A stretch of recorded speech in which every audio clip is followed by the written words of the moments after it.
Muy buenas tardes, estamos en Sin Secreto, programa que se emite por Conclusión TV.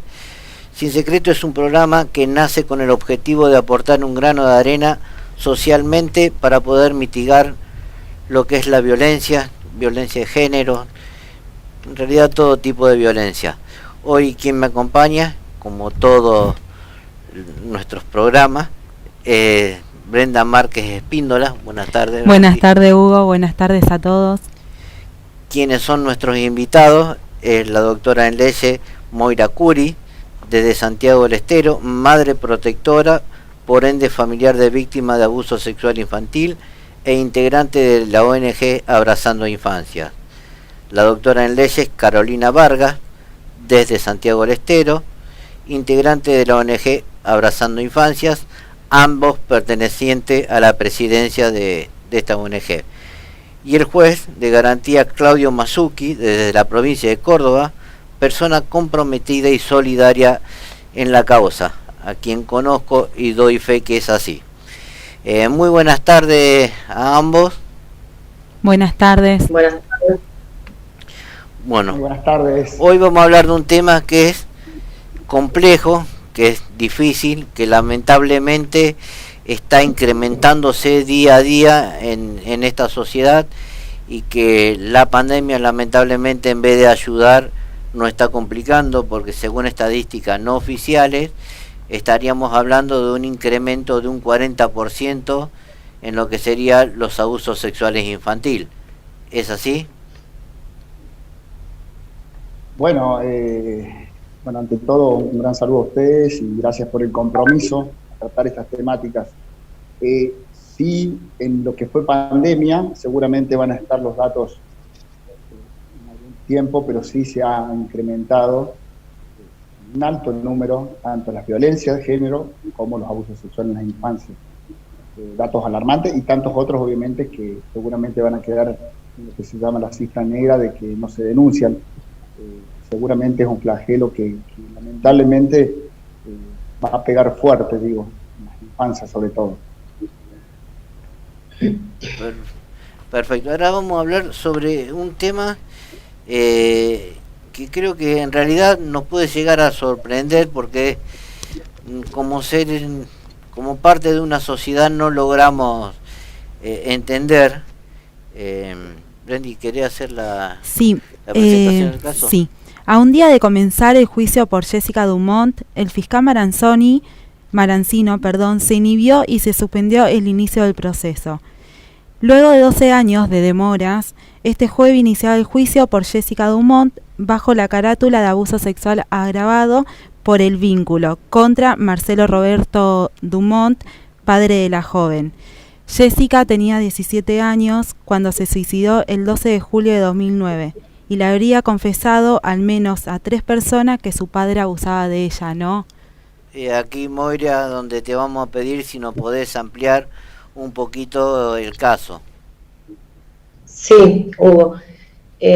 Yo durante los años que han transcurrido desde que estoy, digamos, en todo lo que tiene que ver con abuso sexual, conocí a la madre de Jessica, Celine Foisac, y a su abuela, Andrea Altieri, quienes jamás bajaron los brazos desde que sucedió este hecho trágico que es el suicidio de Jessica Dumont.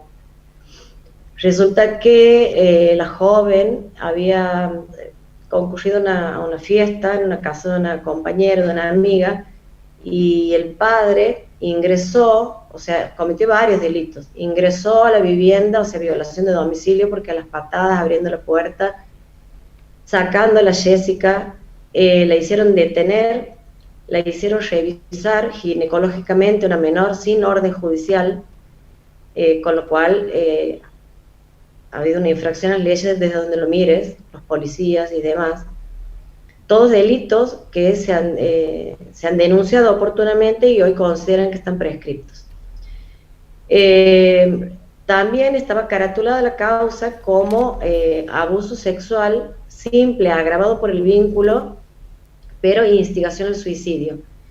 Resulta que en los requisitorios fiscal cuando se pide la elevación a juicio, el fiscal considera que no estaba acreditada la instigación al suicidio cuando hay millones de testigos de que la joven, antes de suicidarse, por ejemplo, dejó una carta, hizo una llamada telefónica, mensajes de texto a sus amigas diciéndole que con lo que el padre le había hecho ella no sabía si se iba a pegar un tiro o se iba a tirar por el balcón.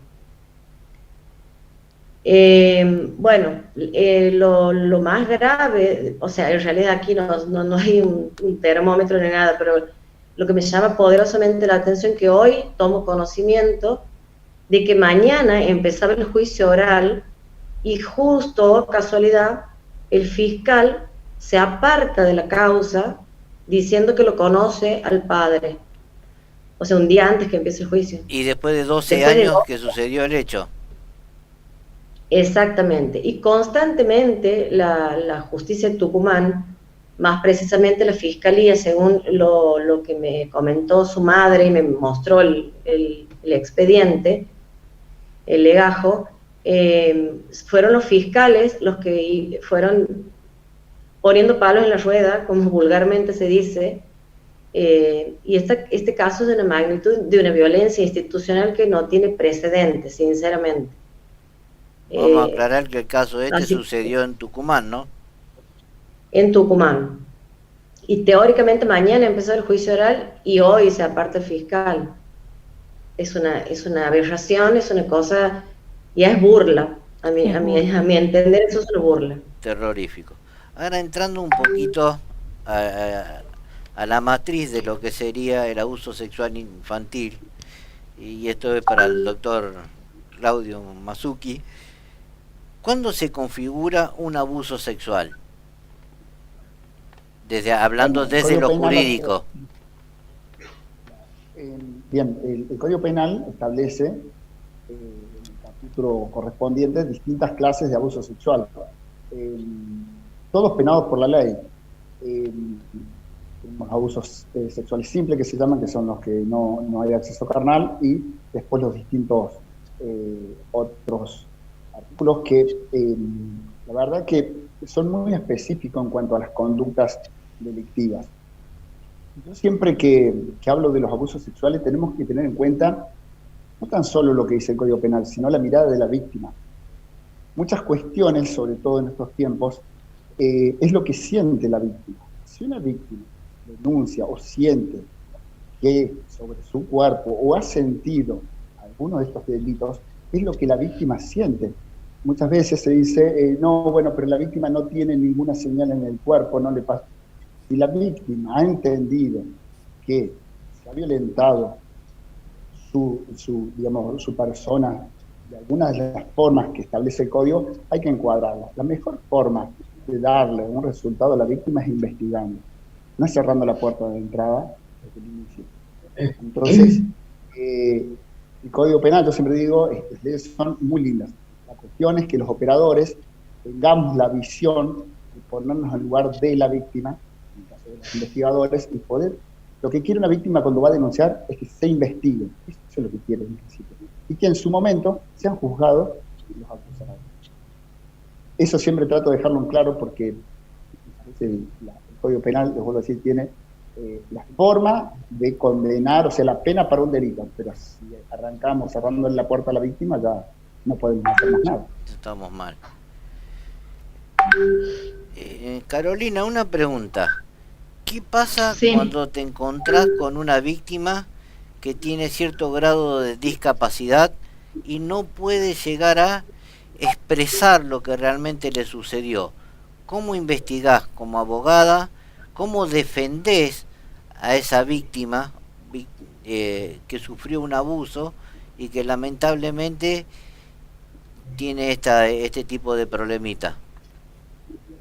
Sí, normalmente, ahora estamos con un caso en la asociación que nos han consultado, a mí me consultó ayer particularmente, de una niña discapacitada, en la cual está constatado el hecho de vieja data, pero nos encontramos con la dificultad de que ella identifique al autor.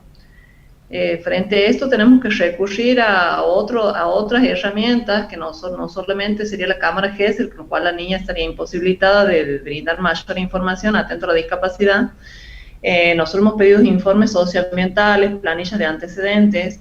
Esta persona tenía causas por exhibiciones obscenas, tenía una causa en otra provincia por un abuso sexual con acceso carnal.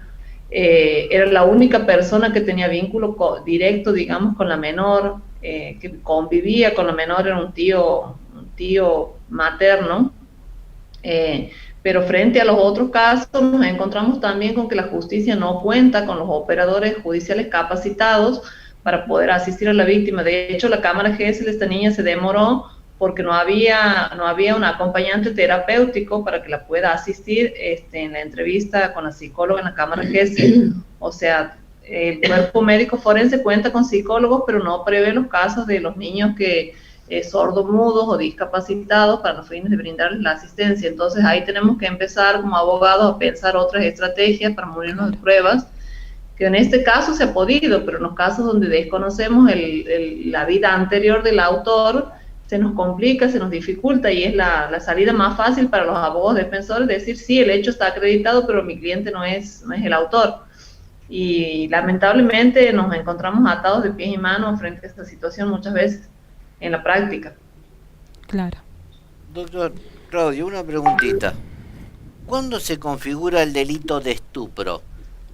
Que es tan nombrado y que hoy en día la gente no sabe bien realmente lo que significa. Claro, el estupro fue modificado por el Código Penal hace bastante tiempo. Entonces, como hay muchas consideraciones nuevas en el Código Penal respecto a los abusos sexuales, vuelvo a siempre hay que virar, y esto que decía Moira, que decía Carolina antes, a la víctima. La víctima tiene mucho para decir. La cuestión es encontrar cómo. Yo escuchaba recién a Carolina decir cómo hacer cuando no tenés los medios, como el Poder Judicial no tiene los medios, para con por ejemplo, una víctima de abuso sexual que por su discapacidad no puede expresarse. Bueno, hay que buscar otros elementos de prueba. Yo siempre digo que, hay jurisprudencia muy grande que dice la amplitud probatoria, sobre todo en estos casos, buscar a los familiares, lo que pudo decir. Quizás, si no tenés los elementos para hacer una cámara GESEL, quizás todo lo demás que prime a los fines de tomar las medidas inmediatas, y al momento que deba hacerse, garantizar, como decía la compañía terapéutica, que en estos casos, nosotros hemos intervenido en casos con discapacidad, y la verdad que siempre nos encontramos con esto, el acompañante, como lo dice, y bueno, siempre, como es el argentino, trata de buscar la forma. Les vuelvo a decir, en todos los delitos de abuso sexual, sean los simples, los calificados, hay que mirar a lo que dice la víctima. Siempre hago hincapié porque los operadores judiciales es lo que nos olvidamos muchas veces, vamos a lo que puede pasar en el expediente y no en la persona. Yo tengo entendido que una chica, de 16 años, o con tan solo 16 años, puede elegir o no, con consentimiento, se entiende, tener sexo con una persona adulta. Es tan así porque se considera que es suficientemente madura, según la ley, y vuelvo a recalcar, según la ley, como para poder decidir tener sexo consentido con una persona mayor. Cualquiera de los tres. Bueno, mira, es digamos, bastante simple. Como bien decías vos, el Código Penal establece ciertos límites de edad, ¿verdad?, en los cuales la persona libremente puede dar su consentimiento, ¿bien? Son los mayores de 16 años. Después entramos a la cuestión de, si por ejemplo una menor de esa edad tiene relación con uno de su edad, sí, consentido, ¿bien? Bueno, ahí eso es, ahí estaríamos en lo que puede hacer si es objeto de investigación de un juez de menores o de una fiscalía de instrucción. Creo que vamos a la cuestión de que si es una menor, por ejemplo, de 13 años, con un mayor de 20, vamos a poner, o mayor de 18. Claro. En ese caso, ella no podría dar libremente el consentimiento. Lo que puede surgir de la investigación es que haya tenido y la posibilidad de dar el asentimiento, que es totalmente diferente, y será objeto de investigación también. Ahora ya, menor de 12, 11 años, obviamente ya no hay consentimiento ni asentimiento porque no tiene consideración de lo que va a hacer, entonces ya estaríamos cometiendo, esa persona estaría cometiendo un delito. Porque se está aprovechando de esa inmadurez de todos hemos sido menores, no tenemos la conciencia necesaria para decir si algo lo podemos hacer libremente. Y obviamente está penado por el Código Penal. Seguro. Moira, una preguntita. Vos como madre protectora, por lo tanto familiar de víctima de femicidio, de abuso sexual infantil, te quiero hacer una preguntita. ¿Cuándo prescribe una causa? Bueno, justamente el otro día estábamos hablando del tema de la prescripción con el doctor Masuki en un conversatorio con la doctora Vargas, y llegamos a la conclusión, en definitiva, que, hoy no, primero salió la ley Piazza, en donde, en 2015 creo que ha sido, no me acuerdo el año, en donde decía que el plazo de prescripción empezaba a correr a partir de la mayoría de edad de la víctima. Luego salió una ley que modifica esto diciendo, refiriendo a que la prescripción empieza a correr a partir de la denuncia. Casualmente, ayer nos llegó un fallo de Entre Ríos, ¿eh? Sí, de Entre Ríos, un fallo muy bueno, que se lo voy a pasar después al doctor Masuki, que nos hemos comprometido en pasar los fallos cuando lleguemos a tener conocimiento. ¿Por qué? Porque la imprescriptibilidad del delito todavía por ley no está fijado, digamos, por ley escrita, pero sí podemos alegar la imprescriptibilidad teniendo en cuenta los tratados internacionales, la Constitución Nacional, las constituciones provinciales. En el caso nuestro, nuestro Código de Procedimientos tiene incluida la Ley de Protección a los niños, niñas y adolescentes. Y aquí tenemos un fallo que es muy importante, en donde en un voto 2 a favor y 1 en contra, se refieren a la imprescriptibilidad de los delitos de abuso sexual. Sí, básicamente ese fallo que estudiamos ayer con la doctora, que lo analizábamos, los dos votos positivos, rechazando el recurso planteado por la defensa, hacen referencia a que siempre ante un conflicto de intereses debe prevalecer el interés superior del niño. Es decir, quien ha sido víctima de un abuso sexual gravemente ultrajante e intrafamiliar, difícilmente contaba primero con la madurez para dimensionar el hecho y segundo con la ayuda de un adulto que pudiera llevar los estrados judiciales la denuncia. Entonces, ¿por qué por una ley fría y formal privarlo de esa posibilidad cuando asume la mayoría de edad y sí quiere ejercer su derecho de defensa? También decían de que hay delitos enumerados que tienen carácter de lesa humanidad, con mucha más razón cuando está afectando la infancia y el daño a la psiquis, que es irreversible en el caso de los delitos de abuso sexual, con más razón se debe proteger y que no estaría vulnerado, digamos, si bien no se fija un principio claro de imprescriptibilidad de estos delitos, sí el juez tiene la obligación de tomar los tratados internacionales y crear una cierta norma tendiente a la protección integral de las infancias, que no implica una vulneración de los derechos del imputado. Lo que hablaba el otro día el doctor Masuki, que es la constante creatividad que tienen que emplear los funcionarios judiciales, porque si no el sistema judicial no va a avanzar, no va a prosperar si nos apegamos solamente a la letra fría del código, a la letra fría de la ley. Para eso también tienen esa facultad discrecional de poder interpretar, sumar jurisprudencia, fallos, que enriquezcan, digamos, lo que está plasmado en el código, que siempre queda desactualizado frente a la realidad.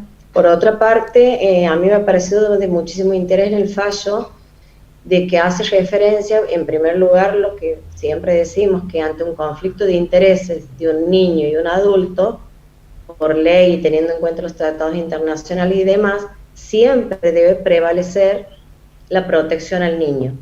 Y por otro lado, otro concepto también que me ha parecido de lógica pura, pero que no lo voy a dejar de mencionar, que la ley penal está por debajo de la Constitución. Y nosotros, en nuestra Constitución, tenemos inserto, digamos, el tema de la adhesión a ciertas leyes o a los tratados en protección de los niños. Entonces me ha parecido un argumento que por ahí dice, ah, sí, es lógico, pero está bueno que lo hayan mencionado en un fallo. Una preguntita. ¿Qué sería un delito gravemente ultrajante?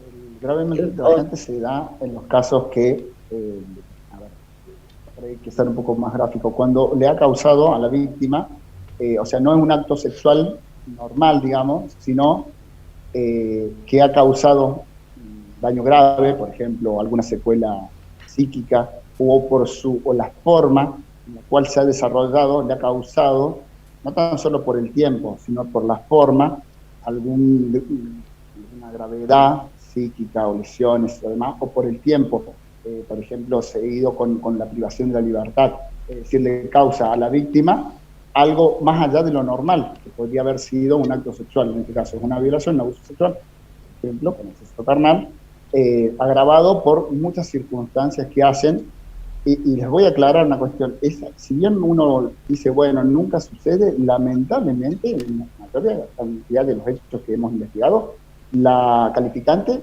se da en la mayoría de los casos, es decir, la violencia con la que suceden estos abusos sexuales, lamentablemente cada vez es más repetitiva. Eso es lo que hemos visto, por ejemplo, en la mayoría de los casos. Y no tan solo nos quedamos en lo que le sucede en el cuerpo, sino en la psique, que es lo más grave, es lo más difícil de sobrellevar ante una situación de estas características.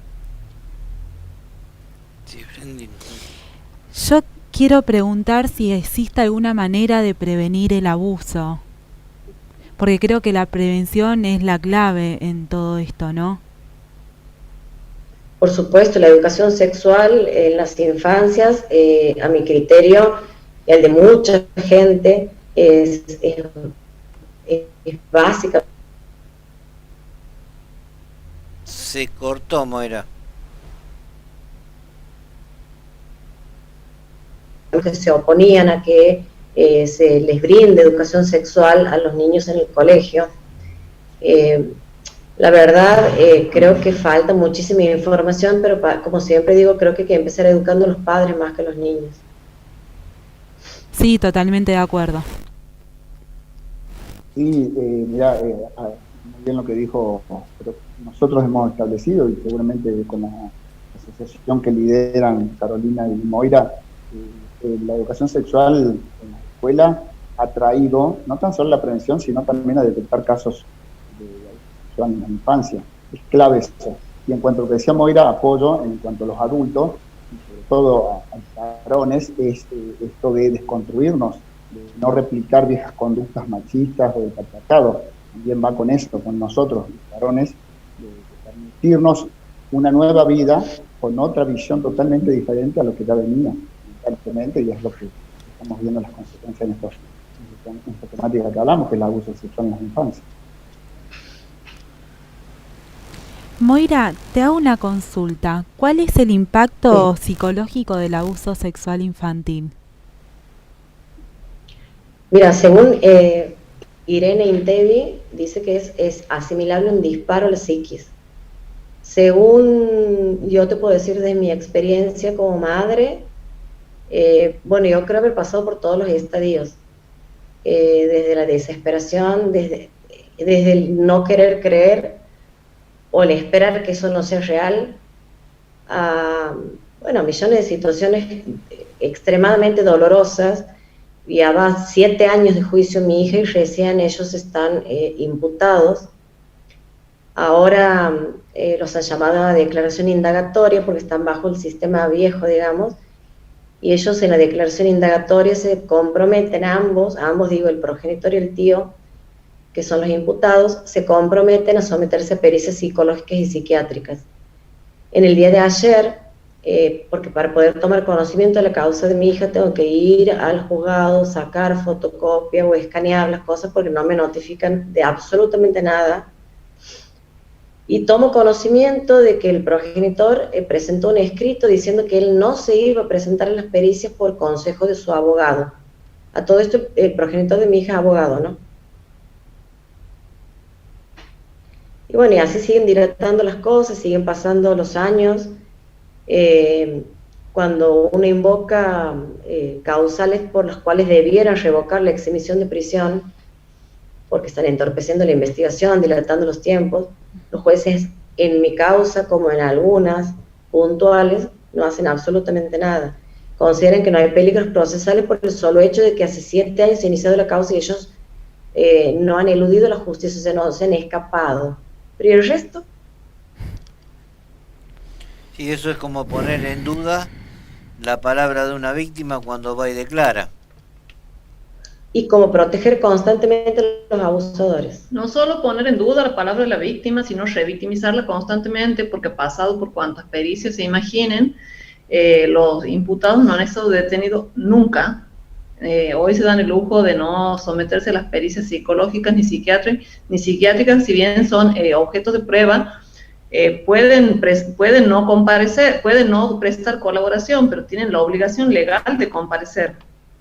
Tampoco han justificado su incomparecencia, han violado una perimetral, se han acercado al domicilio de la víctima, o sea, y es demasiada la violencia institucional, que el juzgado no está poniendo un parate, tampoco nos notifican, o sea, es mucho, no solo la revictimización, sino que como letrada, la doctora, yo también estoy en el expediente, nos vemos violentados directamente porque tenemos que pedir como favor que nos presten un expediente del cual somos parte para poder tomar conocimiento, resguardar la prueba, y del otro lado no comparecen, no justifican, es como que nada pasara. La víctima está citada, o sea, tiene fecha para ir a una pericia en la Cámara, en la Corte Suprema, estamos hablando de que ha hablado, no sé, en todos los lugares posibles, y los abusadores están libres, chochos de la vida, no se han presentado nunca, con una total impunidad. Entonces, no solo es la violencia que ha sufrido en su momento la víctima, que le ha hecho producir un daño irreparable, sino la violencia institucional de la que somos objeto, la madre protectora y abogada, y nuevamente la víctima en el foco de escena, violentada, ahora ya no por los abusadores, sino por un sistema judicial patriarcal. Yo creo que esa es la parte más dura, en definitiva, con el transcurso del tiempo, el hecho de que uno tome la decisión de denunciar, que yo esté frente a una cámara constantemente aconsejando que se denuncie, y después la gente me puede decir, ¿vos con qué cara dices que denuncies si hace 7 años que no ves justicia? ¿Y qué les puedo contestar? Si me permiten los 4, una preguntita, porque acá es donde hay algo que a mí me duele y literalmente no me cierra. El caso de mi hija tardó 2 años para llegar a conclusión y fueron 2 años interminables. Eran horas interminables, días interminables, de dolor y recuerdo en forma permanente que te retorcían la psiquis y el intestino. Estábamos hablando antes del caso de Jessica Dumont, 12 años y todavía sin justicia. Estamos hablando de tu caso, Moira, 7 años y sin justicia. La ley no prevé un tiempo como mínimo para poder empezar a accionar o hacer algo. Porque a ver, si llegamos a una causa de acá a la eternidad, no solo que ellos van a quedar libres, sino que el dolor de las víctimas y su círculo de confianza, ¿quién lo valora? ¿Quién lo respeta? Porque tanto sufre una víctima. Por supuesto, el dolor de la víctima es algo que no tiene nombre, pero quien acompaña a esa víctima también lo sufre, porque ve el sufrimiento de la víctima, y eso te transforma en víctima también. Seguro. La ley prevé algo. Todos los códigos de procedimiento prevén plazos para todo tipo de acto procesal, pero resulta que los plazos parecen ser exigibles a las víctimas y a los abogados, en mi caso que estoy defendiendo a mi hija, pero los jueces no respetan ningún plazo. También nosotros evidenciamos en la diaria, por la asociación, que los plazos se aplican y la ley es muy rápida cuando se trata de abusadores que no cuentan ni con medios económicos, ni con un respaldo moral, por así decirlo, o académico. Es como que el código se aplica rajatabla, los tiempos se aceleran, y los abusadores terminan condenados. Aquí estamos frente a abusadores que son culpables, pero bueno, tienen la complicidad del apellido, la complicidad del título, la complicidad social, que los ampara, los protege, y vuelvo a lo mismo que siempre reitero y no me canso de decirlo. Frente a un hecho aberrante, si me llegara a pasar que me acusan, me encargaría personalmente de acelerar los tiempos de la justicia y demostrar mi inocencia. Aquí es directamente proporcional la dilación que ellos mismos ponen a la causa, ahora no presentándose a las pericias, no justificando su incomparecencia, con el grado de culpabilidad. Yo creo que la sociedad santiagueña no les tiene que quedar duda. Si fuesen inocentes, acelerarían, usarían los medios que están usando para dilatar, a los fines de demostrar su inocencia, y después buscar un resarcimiento atento al estado de inocencia que dicen tener, y no dilatar, porque es como el otro día leía, es como echar en un balde de agua una gota de tinta. La idea es diluir, desacreditar, y la gota de tinta aquí sería la verdad. Cuanto más agua le eche, más tiempo dilate. La idea es esa. Lo que no saben que están frente a una madre protectora que no solo cuenta con los medios económicos, sino con los medios intelectuales para defender a su hija, y que no está sola, y que desde el día 1 se le creyó a la víctima, y vamos a seguir en todas las instancias que nos toque ir, porque por cansancio no nos van a ganar. Nosotros aquí, esta causa es una causa, si bien de la doctora, es una causa personal también, porque veo a diario y constato el padecimiento de ambas, ella como mamá protectora y de la víctima, y también me doy que voy a tribunales y tengo que cruzar al abusador haciendo su vida totalmente normal, y resulta sumamente violento para mí, que no soy implicada directamente. Me es violento, o sea, eso también, el tiempo se prolonga y la impunidad sigue en la calle, él está como si nada. Eso es gravísimo. Ni hablar cuando la víctima se cruza al victimario. No, ni hablar que el abusador, habiendo millones de veterinarias en Santiago del Estero, tuvo la idea, que no creo que fue, no la habrá pensado, de comprar en la veterinaria que está al lado de la víctima. Violando lo perimetral, creo que como una forma también de marcar terreno y de decir, mira todo lo que soy capaz de hacer, te he violentado una vez, te sigo violentando. O sea, violado una perimetral, no ha comparecido, entorpeciendo la justicia. ¿Qué más falta? Que se profugue para que la justicia reaccione. Ya no han robado pruebas de un expediente, de una caja de seguridad. O sea, es mucho, es demasiado ya. Es decir, no basta que la víctima haya pasado por un hecho aberrante como el abuso sexual, sino que la justicia en muchos de los casos no acompañan. Claudio, una preguntita. ¿Qué hay de cierto con el tema de que se dice que los abusadores sexuales son reincidentes?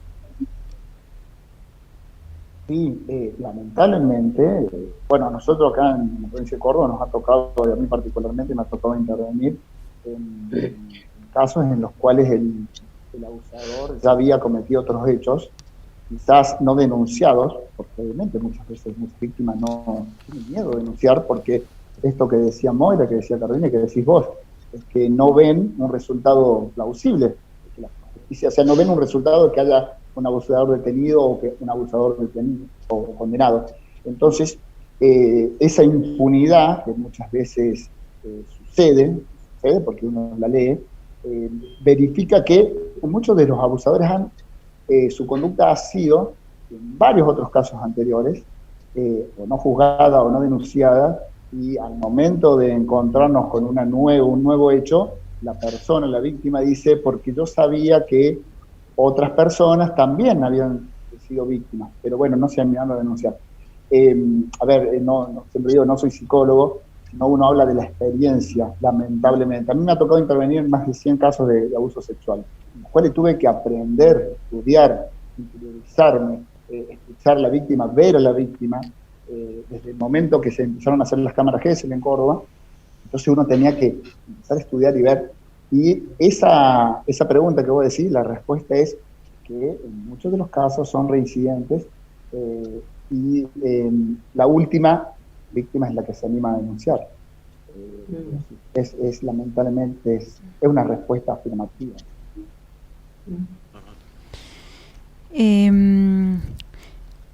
Te hago una pregunta, Moira. ¿Cuáles son las reacciones del estrés postraumático? Hay infinidad de reacciones,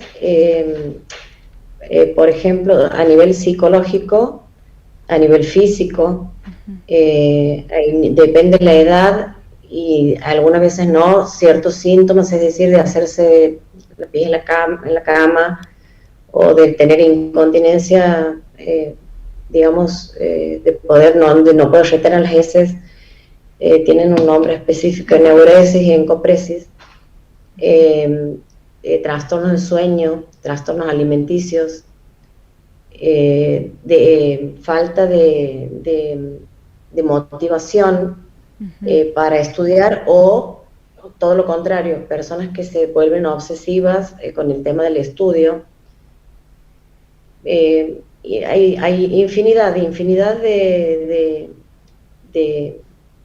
situaciones psicológicas y físicas por las que atraviesa la víctima y que solamente con tratamiento a largo plazo se pueden ir disipando, pero considero que es algo con lo cual tienen que aprender a convivir.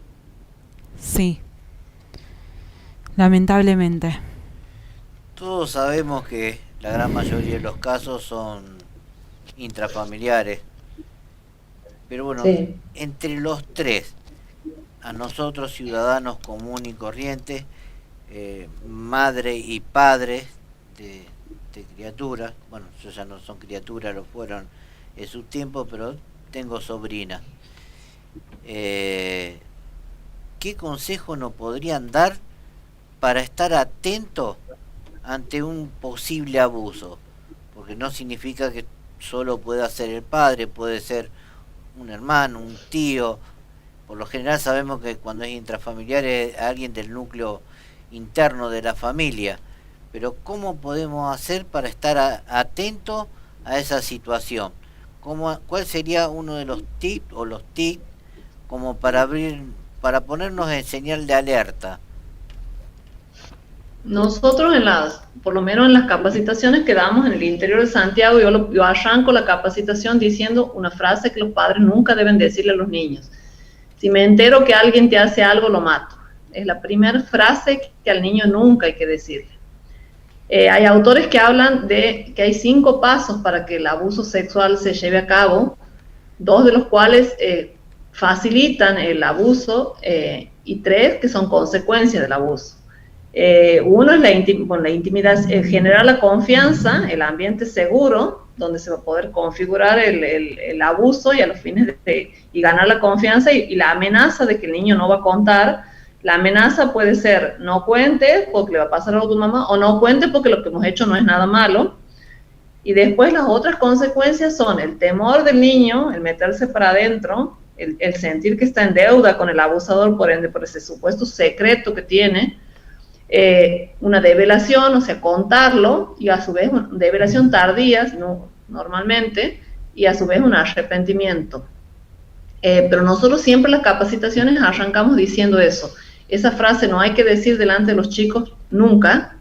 Y segundo, a darle la seguridad a los niños de que sea lo que sea que tengan para contar, sea lo que sea, los padres, la madre o en su caso los docentes o la persona de confianza, porque los excluyo a los padres y a las madres porque hay abusos intrafamiliares y todos lo sabemos, siempre se les va a creer y que va a estar todo bien, se va a buscar el resguardo, porque también uno de los temores de los niñitos es no contar el abuso sexual por temor a que la madre, el padre o la persona que los va a proteger o los debería proteger puede ir presa y la familia se va a desintegrar. Ese es otro punto. Pero creo que básicamente mi modo de ver como mamá y como abogada y por la diaria, por lo que veo, creo que básicamente es la escucha atenta. Y la escucha atenta no solo de oídos, sino de ojos, como yo digo, como mi hijo a veces me dice, escúchame con los ojos, estar atento al lenguaje no verbal del niño, cómo exterioriza, con quién no quiere ir, con quién sí disfruta ir, a quién no quiere saludar, los niñitos son muy sabios, te saben decir si uno está atento, si te puedes dar cuenta qué personas le infunden confianza. Y también yo tengo un hijo de 9 años y si me doy cuenta cuando él distingue un cariño puro de un cariño que no lo es, y me he podido dar cuenta de eso también. Cuando la doctora Vargas recién se refería a la develación tardía, yo quiero aclarar algo, más bien creo que lo hace desde el punto de vista legal, es decir, uno siempre espera que el niño venga y cuente en cuánto le sucede, y eso no pasa, normalmente no pasa, porque los niños hablan cuando pueden, cuando se animan o por algún disparador, e inclusive cuando se acuerdan, porque también puede pasar que durante muchísimos años hayan anulado, reprimido el recuerdo, y se acuerdan cuando tienen 30, 40 años. Sí, nos ha pasado de ver una entrevista en la radio y nosotros hemos hablado del abuso sexual y la señora ha mandado un mensaje que ella lo tenía guardado, se estaba con una crisis de nervio, contando que ella cuando tenía, una señora de 60 años, que ella cuando tenía 15 le había abusado su abuelo, y que el abuelo había muerto, y que recién la familia se estaba enterando porque la charla nuestra de abuso sexual fue un disparador para ella, que estaba sola, y es como que se ha reencontrado con ese recuerdo que el mismo inconsciente, a los fines de que ella sobreviva y lleve una vida normal, lo había tapado. Y bueno, y así pasa. Por eso también cuando se las juzga a las víctimas, ay, ¿por qué recién ahora habla? Porque la víctima, como ha dicho el doctor, habla cuando puede, cuando están preparados o cuando se presentan situaciones que actúan como disparadores para que ese hecho salga a la luz. El mecanismo de disociación es otra cosa que es muy característica de los niños abusados. ¿Por qué disociación? Porque ellos es como si separaran en su cabeza lo que les ha sucedido, lo guarden en un cajón y traten de continuar su vida con ese recuerdo guardado. Eso es otro indicador del abuso sexual. Claro, adhiero totalmente a lo que dicen tanto Carolina como Moira, y ampliando lo último que decían, no hay que cuestionar a la víctima. Siempre digo que el momento de la infancia, el momento de la víctima es ese y no es otro. Nada más, es eso. Acompañar desde el amor, desde el cariño, porque es lo que más necesita esa persona, que con tanto dolor se anima a contar algo que causa mucho daño. Entonces, como decía Carolina, la escucha activa, la mirada activa son claves. Los chicos tienen mucho para decirnos. El tema es que hay que encontrar el momento. Seguro. Ahora, ¿qué pasa con ese varón adulto?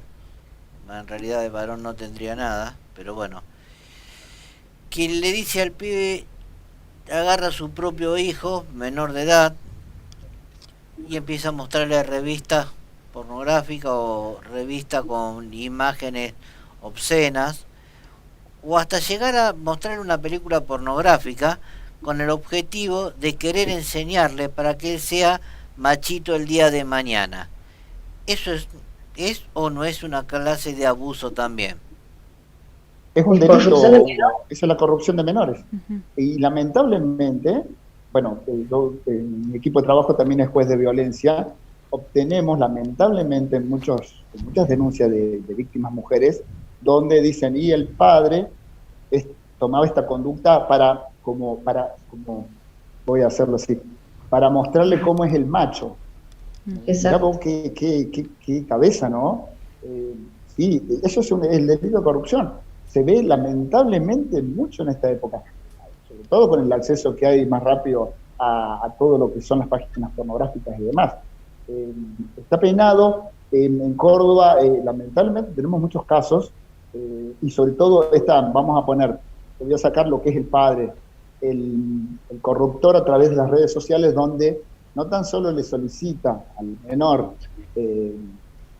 fotos íntimas, sino también que le exhibe esto que voy a decir, fotos pornográficas y demás, para corromperlo. Están rompiendo su infancia, su niñez. Está penado por el código, tiene una pena alta para lo que es. Siempre digo que todas las penas de abuso podrían ser un poco más, pero bueno, el Código Penal es uno y se toma en cuenta todas las penas para poder. Pero hay muchas penas que deberían estar un poquito más elevadas porque, como esto decíamos al principio, afectan a nuestra niñez. entonces deberían estar un poquito más elevados los mínimos. Es un pensamiento de Claudio Mazzucchi. Compartimos, doctor. Compartimos, sí. Sí, donde yo interpreto, no solo el abuso es si hubo penetración, no hubo penetración, si tocaron o no tocaron. Como dijo el doctor antes, hay muchas clases de abuso. Este creo que es el principio de uno para llevarlo a un camino a posterior, a un lugar donde el victimario puede llegar a abusar sexualmente o no de la víctima, pero sí que le está arruinando la infancia, le está arruinando la vida. Porque, claro, Hugo, mirá, en ese caso, lo que se dice con esto que dice, no va a pasar nada, le estoy mostrando una foto o una película, está normalizando, hace que el menor o que el infante quizás normalice una situación, entonces, ante un caso, lamentablemente de abuso, entienda que cree que está bien, porque se lo ha exhibido un mayor, sobre todo de confianza. Mirá vos lo que le produce en la cabeza del infante, normalizar una situación que, por supuesto, es delictiva. O sea, volvemos a lo mismo, a la columna vertebral del problema, el patriarcado, porque incluso nos damos con mismas madres que naturalizan. Por ejemplo, nos ha pasado nosotros tenemos detenido un abusador de 17 años, que había sido, según los informes socioambientales, iniciado sexualmente por su propia madre. Entonces nosotros volvemos a lo mismo, a la columna vertebral del problema, el patriarcado. Sostener conductas naturalizadas, que están naturalizadas como normales, no horrorizarnos, no denunciar, es más, aceptarlas, buscarlas y generarlas, tanto las madres como los padres. Bueno, hoy llevan a que esa conducta que llevó a cabo la madre en su momento lo tenga a este adolescente, digamos, de 17 años detenido por haber abusado sexualmente de su sobrino. O sea, ¿a dónde hemos llegado? O sea, no estoy diciendo que la historia hubiera sido distinta, pero sí estoy diciendo que la madre quizás aceleró o actuó como disparador de esta conducta delictiva que hoy ha producido un ultraje a un niñito de 3 años, que es su propio sobrino. De todas maneras, yo siempre me autodefino como una persona feminista en el sentido de defender los derechos de las mujeres, pero también no se te cortó, Moira. Puede decir de que el machismo, mujeres las que crían a los hijos. Hola, sí, se te cortó cuando terminaste de decir que te definía una mujer feminista.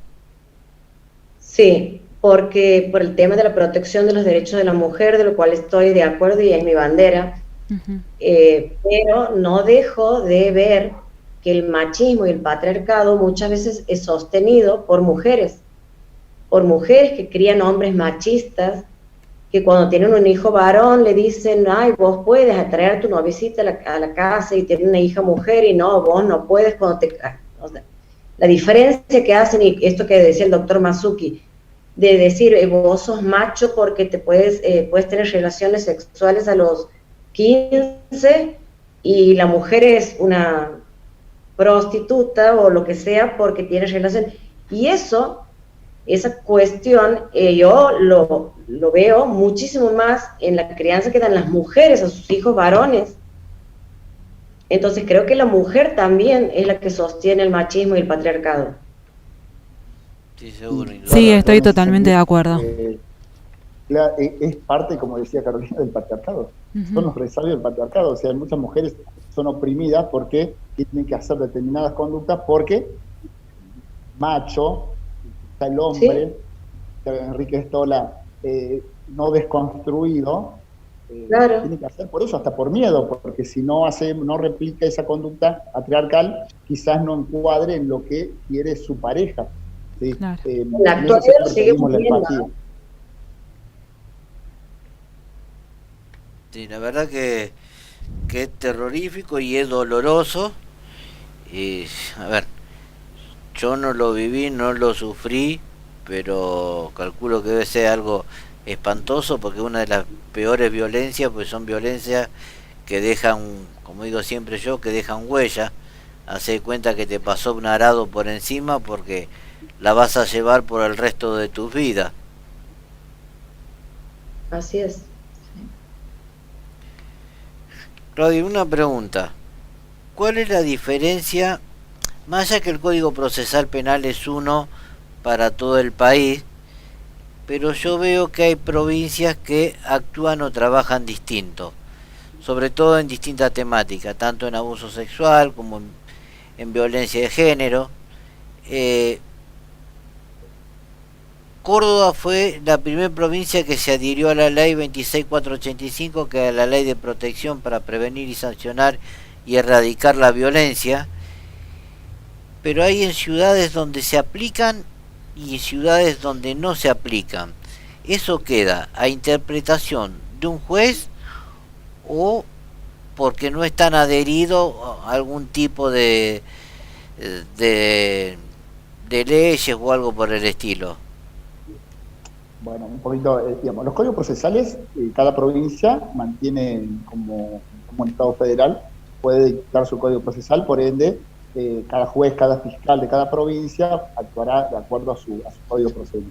En cuanto a la ley 26485, que es la ley nacional de violencia familiar, género, cada provincia además sacó su ley, obviamente, no puede ir por debajo de la ley madre, pero sobre todo ninguno, como decíamos, podemos ir sobre las convenciones internacionales, que son, por ejemplo, Belén do Pará, la CEDAW, que son leyes internacionales, convenios internacionales, donde Argentina adhirió completamente, donde se prioriza, se debe investigar, erradicar todo tipo de violencia. ¿Bien? Como bien decís vos, cada juez, en base a esas leyes, puede aplicar distintas medidas, pero todas son coincidentes en que hay que proteger a la víctima. ¿Por qué digo esto? Porque sí, vos vas a encontrar que cada provincia, cada juez, la misma provincia va tomando distintas medidas siempre para proteger. Y vos decís, pero ¿por qué uno lo hace y otro no?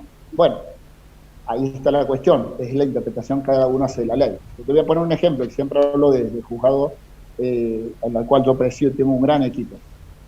Nosotros, por ejemplo, nos disponemos la custodia del agresor cuando no las fiscalías nos lo detienen. Nosotros disponemos la custodia sobre el agresor, es decir, un policía que lo siga a todos lados al agresor. ¿Por qué? Porque es una amenaza inminente para la víctima. No está escrito ni en la ley nacional, ni en ningún lugar está escrito eso. Es una práctica que nosotros la tomamos de España, el juzgado a mi cargo, a determinados casos donde veíamos que, por ejemplo, en un caso grave de violencia de género, le ponemos la custodia de la mujer. La mujer iba caminando a todos lados con un policía. En los pueblos, ¿qué decían? ¿Qué hizo esta mujer? Y el agresor, como si nada, continuaba su vida. Entonces, como no funcionaba y el agresor seguía incumpliendo las medidas que íbamos adoptando, ¿qué hicimos? Le pusimos la custodia, en el año 2016 te estoy hablando, Sí. la custodia sobre el agresor. Y esto lo cuento porque a los 2 días lo tenía en el despacho al señor se puede decir, a esta persona, y no les miento, se me arrodilló y me dijo, por favor, sacame los policías, no es vida. Y transcribimos la situación, que se hizo presidente el señor, y arrodillado nos dijo, esto no es vida. Entonces yo que le dije, mire señor, es lo que vive su pareja, la víctima, todos los días, por usted, que fue condenado y sigue continuando con ese tiempo. Entonces, ¿qué te quiero decir esto? Que las leyes están, son hermosas, además lo que tenemos que hacer los operadores judiciales es aplicar y usar, no digo esto, práctica, la calle y pensar en la víctima. No es muy difícil, hay que hacerlo. Pero lamentablemente no se comprometen. No se comprometen. Yo siempre digo que no dudo que hay funcionarios que trabajan como lo hacen yo y como lo hace mi equipo de trabajo. Seguramente, lamentablemente, tantos femicidios, tantas cosas que leemos que suceden, obviamente que vemos que no funcionan. Pero también yo, ¿para qué menciono estas cosas? Para que los que nos están escuchando digan, mirá, hay otra forma. ¿Se puede evitar el femicidio? Claro que se puede evitar. Siendo, como decís vos, responsable. Hay que ser responsable en su trabajo. Jueces, los funcionarios. Mira, nosotros, sí o sí, yo siempre hablo de las ONG, son un gran motor. A mí me encanta el feminismo, me encanta porque es el motor que nos hace que nosotros los funcionarios tengamos que trabajar más y mejor todos los días para evitar los femicidios, para evitar las víctimas. Falta responsabilidad, seguramente, pero no podemos claudicar ante eso, tenemos que seguir, porque si no nos cruzaríamos de brazos y no hacemos nada. Claro. Creo que todos los que estamos acá, y ustedes particularmente que están visualizando esto, hacen a que los que nos están escuchando digan, sí, hay funcionarios quizás que no están a la altura, pero tenemos que exigirles, porque se puede hacer otra cosa. Yo quizás soy bastante optimista en esto, pero quiero dar un mensaje también. Yo leo las noticias y cada vez que leo un femicidio digo, ¿y no se pudo hacer algo más? Cuando leo que una víctima fue 11 veces a hacer una denuncia, ¿cómo ninguno se dio cuenta? Si me están escuchando, si están viendo, digan, hay otra forma, hay otra forma. Hay personas comprometidas como ustedes, como Moira, como Carolina y tantos otros. Tenemos otros, lamentablemente, que tendría que repensarlos a ver qué quieren para la vida. Por eso, como dije anteriormente, la prevención en todos los casos es clave. Sí, mira, yo, así como Carolina, cuando me toca ir a dar alguna charla o algún curso, que genuinamente a gente común y corriente, y yo siempre les digo, de la violencia se puede prevenir y se puede salir. Sí, pero todos tenemos que hacer algo, todos tenemos que hacer algo. El vecino que escuchó una violencia, que dijo, no, total es un problema de ellos, no, directamente, llama a la policía, el 101, llama al 911, llama y dice, mira, pasa algo, es el compromiso de cada uno, no mirar para otro lado. Pero eso va al humano, a la persona, compromiso, es la clave, y la empatía también, obviamente, y muchas más calidades que seguramente Carolina y Moira, no, lamentablemente por su experiencia nos pueden contar. Perfecto, bueno, lamentablemente nos tenemos que ir, ya se nos agotó el tiempo. En verdad fue un honor, un gusto y te diría hasta un orgullo poder compartir una charla con todos ustedes, no solo por lo profesional, sino por la calidez humana, y no me queda otra que despedirme con un simple gracias, que yo sé que eso no es nada, yo sé que ustedes dejaron mucho para poder estar hoy en la charla con nosotros, y la verdad que para mí fue un gusto, y me llevo mucho aprendizaje de todo esto, y por sobre todo me encantó la idea esta de que realmente no victimizar a la víctima poniéndole la policía, sino que realmente el que cometió el delito, el victimario, sea quien debe ser perseguido y debería ser un ejemplo a nivel nacional. Como quedaron, en verdad, sé que esto lo vamos a tener que volver a repetir porque fue tan interesante que quedaron un montón de cosas en el tintero, pero bueno, yo creo que con esto ya es un pequeño aporte que podemos hacer a la sociedad para poder cuidar a nuestros niños, niñas e infancias. Dicen que el saber no ocupa lugar, pero no solo eso, yo creo que el saber, el aprender, no ocupa lugar y ayuda a salvar vidas. Así es. Exacto. Gracias, Hugo, por tu invitación. La verdad ya se te extrañaba, hace mucho que no estábamos en contacto.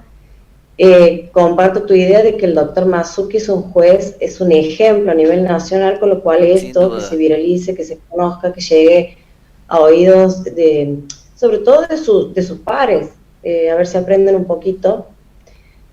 Para mí vos, Hugo, sos un ejemplo de ser humano, de padre, de todo, te lo he dicho siempre, desde el día que te conozco. No has hecho más que sostenerme, que acompañarme, habiéndonos conocido por un grupo de WhatsApp.